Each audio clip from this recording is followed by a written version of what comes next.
बोलो श्री सत्यनारायण भगवान की जय। नमस्कार दोस्तों, स्वागत है आपका हमारे चैनल पर। आज हम आपको सत्यनारायण भगवान की वो कथा सुनाने जा रहे हैं जिसे सुनकर आपके जीवन के सभी दुख दूर होंगे और सुख समृद्धि आएगी। ये कथा भगवान विष्णु के ही एक रूप सत्यनारायण भगवान की है, जो सच्ची श्रद्धा और निष्ठा से सुनी जाए तो सभी मनोकामनाएं पूरी होती हैं। इस कथा का आरंभ होता है जब नारद मुनि पृथ्वी लोक पर आए और लोगों के दुख देखकर व्यथित हुए। आइए सुनते हैं सत्यनारायण कथा का पहला अध्याय। एक समय की बात है, नेमिसराय तीर्थ में सौनिक आदि 88,000 ऋषियों ने श्री सूत जी से पूछा, हे प्रभु, इस कलयुग में वेद विद्या रहित मनुष्यों को प्रभु भक्ति किस प्रकार मिल सकती है तथा उनका उद्धार कैसे होगा। हे मुनि श्रेष्ठ, कोई ऐसा तप बताइए जिससे थोड़े समय में ही पुण्य मिले और मनवांछित फल भी मिल जाए। इस प्रकार की कथा सुनने की हम इच्छा रखते हैं। सर्व शास्त्रों के ज्ञाता सूत जी बोले, हे वैष्णवों में पूज्य, आप सभी ने प्राणियों के हित की बात पूछी है, इसीलिए मैं एक ऐसे श्रेष्ठ व्रत को आप लोगों को बताऊंगा जिसे नारद जी ने लक्ष्मी नारायण जी से पूछा था और लक्ष्मीपति ने मुनि श्रेष्ठ नारद जी से कहा था। आप सब इसे ध्यान से सुनिए। एक समय की बात है, योगी राज नारद जी दूसरों के हित की इच्छा के लिए अनेकों लोकों में घूमते हुए मृत्यु लोक में आ पहुँचे, जहाँ उन्होंने अनेक योनियों में जन्मे प्रातः सभी मनुष्यों को अपने कर्मों द्वारा अनेकों दुखों से पीड़ित देखा। उनका दुख देख नारद जी सोचने लगे कि कैसा यत्न किया जाए जिसके करने से निश्चय रूप से मानव के दुखों का अंत हो जाए। इसी विचार पर मनन करते हुए वह विष्णु लोक में गए। वहाँ वह देवों के ईश भगवान नारायण की स्तुति करने लगे, जिसके हाथों में शंख चक्र गदा और पद थे, गले में वरमाला पहने हुए थे। स्तुति करते हुए नारद जी बोले, हे भगवान, आप अत्यंत शक्ति से संपन्न हैं। मन तथा वाणी भी आपको नहीं पा सकती है।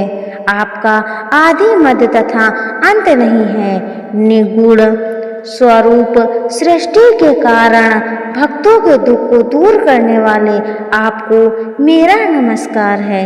नारद जी की स्तुति सुन विष्णु भगवान बोले, हे मुनि श्रेष्ठ, आपके मन में क्या बात है? आप किस काम के लिए पधारे हैं, उसे निसंकोच कहो। इस पर नारद मुनि बोले कि मृत्युलोक में अनेक योनि में जन्मे मनुष्य अपने कर्मों के द्वारा अनेकों दुख से दुखी हो रहे हैं। हे नाथ, आप मुझ पर दया रखते हैं तो बताइए कि वह मनुष्य थोड़े प्रयास से ही अपने दुखों से कैसे छुटकारा पा सकते हैं। श्री हरि बोले, हे नारद, मनुष्यों की भलाई के लिए तुमने बहुत अच्छी बात पूछी है, जिसके करने से मनुष्य मोह से छूट जाता है। वह बात मैं कहता हूँ, उसे सुनो। स्वर्गलोक व मृत्युलोक दोनों में एक दुर्लभ उत्तम व्रत है जो पुण्य देने वाला है। आज प्रेमवश होकर मैं उसे तुमसे कहता हूँ। श्री सत्यनारायण भगवान का ये व्रत अच्छी तरह विधान पूर्वक करके मनुष्य तुरंत ही यह सुख भोग कर मरने पर मोक्ष पाता है। श्री हरि के वचन सुन नारद जी बोले कि उस व्रत का फल क्या है और उसका विधान क्या है। ये व्रत किसने किया था, इस व्रत को किस दिन करना चाहिए, सब कुछ विस्तार से बताएं। नारद जी की बात सुनकर श्री हरि बोले, दुख व शोक को दूर करने वाला ये व्रत सभी स्थानों पर विजय दिलाने वाला है। मानव को भक्ति व श्रद्धा के साथ शाम को श्री सत्यनारायण की पूजा धर्म परायण होकर ब्राह्मणों व बंधुओं के साथ करनी चाहिए।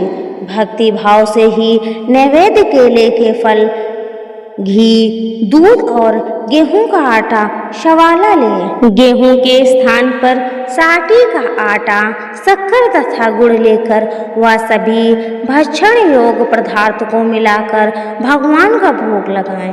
ब्राह्मणों सहित बंधुओं को भी भोजन कराएं। उसके बाद स्वयं भोजन करें। भजन कीर्तन के साथ भगवान की भक्ति में लीन हो जाएं। इस तरह से सत्यनारायण भगवान का यह व्रत करने पर मनुष्य की सारी इच्छाएं निश्चित ही पूरी होती हैं। इस कली काल अर्थात कलयुग में मृत्यु लोक में मोक्ष का यही एक सरल उपाय बताया गया है। श्री सत्यनारायण व्रत कथा का प्रथम अध्याय संपूर्ण। श्री सत्यनारायण कथा का दूसरा अध्याय।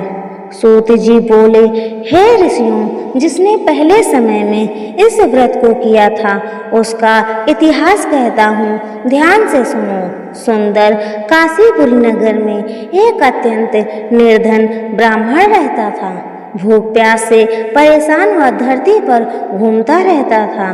ब्राह्मणों से प्रेम करने वाले भगवान ने एक दिन ब्राह्मण का वेश धारण कर उसके पास जाकर पूछा, हे विप्र, नित्य दुखी होकर तुम पृथ्वी पर क्या घूमते हो?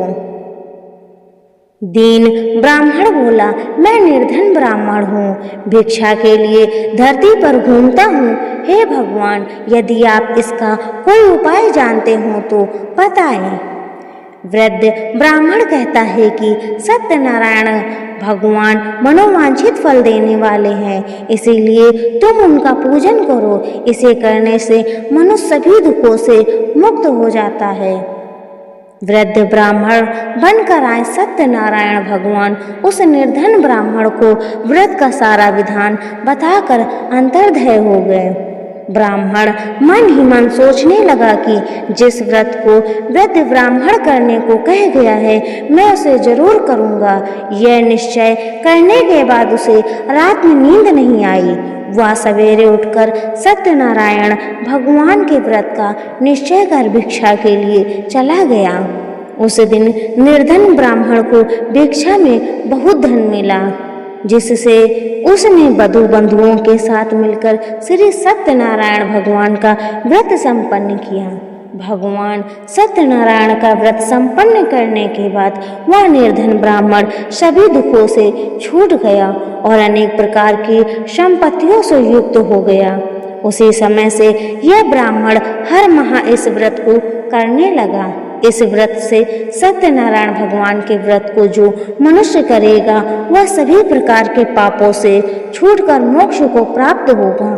जो मनुष्य इस व्रत को करेगा वह भी सभी दुखों से मुक्त हो जाएगा। सूत जी बोले कि इस तरह से नारद जी से नारायण जी का कहा हुआ श्री सत्यनारायण व्रत को मैंने तुमसे कहा। हे विप्र, मैं अब और क्या कहूँ? ऋषि बोले, हे मुनिवर, संसार में उस विप्र से सुनकर और किस किस ने इस व्रत को किया, हम सब इस बात को सुनना चाहते हैं। इसके लिए हमारे मन में श्रद्धा का भाव है।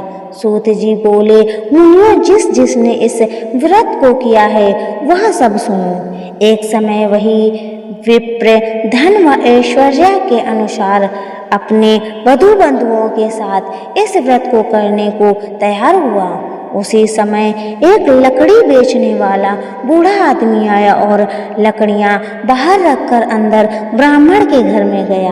प्यास से दुखी वह लकड़हारा उनके व्रत करते देख विप्र को नमस्कार कर पूछने लगा कि आप ये क्या कर रहे हैं तथा इसे करने से क्या फल मिलेगा, कृपया मुझे भी बताएं। ब्राह्मण ने कहा कि सब मनोकामनाओं को पूरा करने वाला ये सत्यनारायण भगवान का व्रत है। इनकी कृपा से ही मेरे घर में धान आदि की वृद्धि हुई है। विप्र से सत्यनारायण व्रत के बारे में जानकर लकड़हारा बहुत प्रसन्न हुआ। चरणामृत लेकर वह प्रसाद खाने के बाद वह अपने घर गया। लकड़हारे ने अपने मन में संकल्प किया कि आज लकड़ी बेचने से जो धन मिलेगा उसी से श्री सत्यनारायण भगवान का उत्तम व्रत करूँगा। मन में इस विचार को ले बूढ़ा आदमी सिर पर लकड़ियां रख उस नगर में बेचने गया जहाँ धनी लोग ज्यादा रहते थे। उस नगर में उसे अपनी लकड़ियों का दाम पहले से 4 गुना अधिक मिलता है। बूढ़ा प्रसन्नता के साथ दाम लेकर केले, शक्कर, घी, दूध, दही और गेहूं का आटा ले और सत्यनारायण भगवान के व्रत की अन्य सामग्रियां लेकर अपने घर गया। वहां उसने अपने बधू बंधुओं को बुलाकर विधि विधान से सत्यनारायण भगवान का पूजन और व्रत किया। इस व्रत के प्रभाव से वह बूढ़ा लकड़हारा धन पुत्र आदि से युक्त होकर संसार के समस्त सुख भोग अंतकाल में वैकुंठ धाम चला गया। श्री सत्यनारायण कथा 3 अध्याय। सूत जी बोले, हे श्रेष्ठ मुनियों, अब आगे की कथा कहता हूँ। पहले समय में उल्का मुख नाम का एक बुद्धिमान राजा था। वह सत्यवक्ता और जितेंद्रिय था। प्रतिदिन देव स्थानों पर जाता और निर्धनों को धन देकर उनके कष्ट दूर करता था। उसकी पत्नी कमल के समान मुख वाली तथा सती साध्वी थी। भद्रशिला नदी के तट पर उन दोनों ने श्री सत्यनारायण भगवान का व्रत किया। उसी समय साधु का नाम एक वैश्य आया। उसके पास व्यापार करने के लिए बहुत सा धन भी था।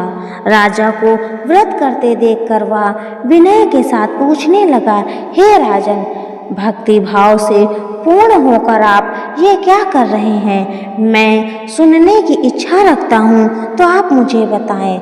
राजा बोला, हे साधु, अपने बधू बंधुओं के साथ पुत्रादि की प्राप्ति के लिए एक महाशक्तिमान श्री सत्यनारायण भगवान का व्रत व पूजन कर रहा हूँ। राजा के वचन सुन साधु आदर से बोला, हे राजन, मुझे इस व्रत का सारा विधान कहिए। आपके कथा अनुसार मैं इस व्रत को करूँगा। मेरी भी संतान नहीं है और इस व्रत को करने से निश्चित रूप से मुझे संतान की प्राप्ति होगी। राजा से व्रत का सारा विधान सुन व्यापार से निवृत्त हो वह अपने घर गया। साधु वैश्य ने अपनी पत्नी को संतान देने वाले इस व्रत का वर्णन कह सुनाया और कहा कि जब मेरी संतान होगी तब मैं इस व्रत को करूँगा। साधु ने इस तरह के वचन अपनी पत्नी लीलावती से कहे। एक दिन लीलावती पत्नी के साथ आनंदित हो सांसारिक धर्म में प्रवृत्त होकर सत्यनारायण भगवान की कृपा से गर्भवती हो गई। 10वें महीने में उसके गर्भ से एक सुंदर कन्या ने जन्म लिया। दिनों दिन वह ऐसे बढ़ने लगी जैसे कि शुक्ल पक्ष का चंद्रमा बढ़ता है। माता पिता ने अपनी कन्या का नाम कलावती रखा। एक दिन लीलावती ने मीठे शब्दों में अपने पति को याद दिलाया कि आपने सत्यनारायण भगवान की जिस व्रत को करने का संकल्प किया था उसे करने का समय आ गया है। आप इस व्रत को करिए। साधु बोला कि हे प्रिय, इस व्रत को मैं उसके विवाह पर करूँगा। इस प्रकार अपनी पत्नी को आश्वासन देकर वह नगर को चला गया। कलावती पिता के घर में रह दिनों दिन बड़ी होने लगी। साधु ने एक बार नगर में अपनी कन्या को सपनों के साथ देखा तो तुरंत ही दूत को बुलाया और कहा कि मेरी कन्या के योग वर देख कर आओ। साधु की बात सुनकर दूत कंचन नगर में पहुंचा और वहां देखभाल कर लड़की के सुयोग वर्णित पुत्र को ले आया। सुयोग लड़के को देख साधु ने वधू बंधुओं को बुलाकर अपनी पुत्री का विवाह कर दिया। लेकिन दुर्भाग्य की बात यह कि साधु ने अभी भी सत्यनारायण भगवान की व्रत नहीं किया। इस पर श्री भगवान क्रोधित हो गए और श्राप दिया कि साधु को अत्यधिक दुख मिले। अपने कार्य कुशल साधु बनिया जमाई को लेकर समुद्र के पास स्थित होकर रत्न सागरपुर नगर में गया। वहां जाकर दामाद ससुर दोनों मिलकर चंद्रकेतु राजा के नगर में व्यापार करने लगे। एक दिन भगवान सत्यनारायण की माया से एक चोर राजा का धन चुरा कर भाग रहा। उसने राजा के सिपाहियों को अपना पीछा करते देख चुराया हुआ धन वहां रख दिया जहां साधु अपने जमाई के साथ ठहरा हुआ था। राजा के सिपाहियों ने साधु वैश्य के पास राजा का धन पड़ा देखा तो वह ससुर जमाई दोनों को बांधकर प्रसन्नता से राजा के पास ले गए और कहा कि उन दोनों चोरों को हम पकड़ लाए हैं, आप आगे की कार्यवाही की आज्ञा दें। राजा की आज्ञा से उन दोनों को कठिन कारावास में डाल दिया गया और उनका सारा धन भी उनसे छीन लिया गया। श्री सत्यनारायण भगवान के श्राप से साधु की पत्नी भी बहुत दुखी हुई। घर में जो धन रखा था उसे चोर चुरा ले गए। शारीरिक तथा मानसिक पीड़ा व भूख प्यास से अति दुखी हो अन्न की चिंता में कलावती एक ब्राह्मण के घर गई। वहां उसने श्री सत्यनारायण भगवान का व्रत होते देखा। फिर कथा भी सुनी व प्रसाद ग्रहण कर रात को घर वापस आई। माता ने कलावती से पूछा कि हे पुत्री, अब तक तुम कहाँ थी, तेरे मन में क्या है? कलावती ने अपनी माता से कहा, हे माता, मैंने एक ब्राह्मण के घर में श्री सत्यनारायण भगवान का व्रत देखा है। कन्या के वचन सुन लीलावती भगवान के पूजन की तैयारी करने लगी। लीलावती ने परिवार व बंधुओं सहित सत्यनारायण भगवान का पूजन किया और उनसे वर मांगा कि मेरे पति तथा जमाई शीघ्र घर आ जाएं। साथ ही ये भी प्रार्थना की कि हम सब का अपराध क्षमा करें। श्री सत्यनारायण भगवान इस व्रत से संतुष्ट हो गए और राजा चंद्रकेतु को सपने में दर्शन देकर कहा, हे राजन, तुम उन दोनों वैश्यों को छोड़ दो और तुमने उनका जो धन लिया है उसे वापस कर दो। अगर तुमने ऐसा नहीं किया तो मैं तुम्हारा धन, राज व संतान सभी को नष्ट कर दूंगा। राजा को यह सब कहकर भगवान अंतर्ध्यान हो गए। प्रातःकाल सभा में राजा ने अपना सपना सुनाया। फिर बोले कि वणिक पुत्रों को कैद से मुक्त कर सभा में लाओ। दोनों ने आते ही राजा को प्रणाम किया। राजा मीठी वाणी में बोला, हे महानुभवों, भाग्यवश ऐसा कठिन दुख तुम्हें प्राप्त हुआ है, लेकिन अब तुम्हें कोई भय नहीं है। ऐसा कह राजा ने उन दोनों को नए वस्त्र भूषण भी पहनाए और जितना धन उनका लिया था उससे दुगना धन वापस कर दिया। दोनों वैश्य अपने घर को चल दिए। श्री सत्यनारायण व्रत कथा का 3य अध्याय संपूर्ण। श्री सत्यनारायण कथा 4th अध्याय। सूत जी बोले, वैश्य ने मंगलाचार कर अपनी यात्रा आरंभ की और अपने नगर की ओर चल दिए। उनके थोड़ी दूर जाने पर एक दंडी वेशधारी श्री सत्यनारायण ने उनसे पूछा, हे साधु, तेरी नाव में क्या है? अभिवाणी वड़ित हंसता हुआ बोला, हे दंडी, आप क्यों पूछते हो? क्या धन लेने की इच्छा है? मेरी नाव में तो बेल व पत्ते भरे हुए हैं। वैश्य के कठोर वचन सुन भगवान बोले, तुम्हारा वचन सत्य हो। दंडी ऐसे वचन कहे वहां से दूर चले गए।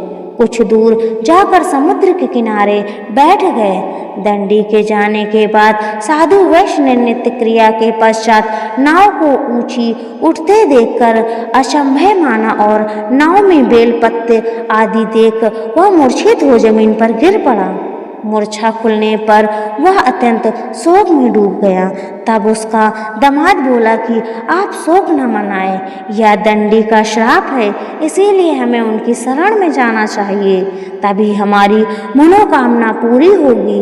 दामाद की बात सुनकर वह दंडी के पास पहुंचा और अत्यंत भक्ति भाव से नमस्कार करके बोला, मैंने आपसे जो असत्य वचन कहे थे उनके लिए मुझे क्षमा दें। ऐसा कहकर महान शोकातुर हो रोने लगा। तब दंडी भगवान बोले, हे वर्णित पुत्र, मेरी आज्ञा से बार बार तुम्हें दुख प्राप्त हुआ है, तू मेरी पूजा से विमुख हुआ।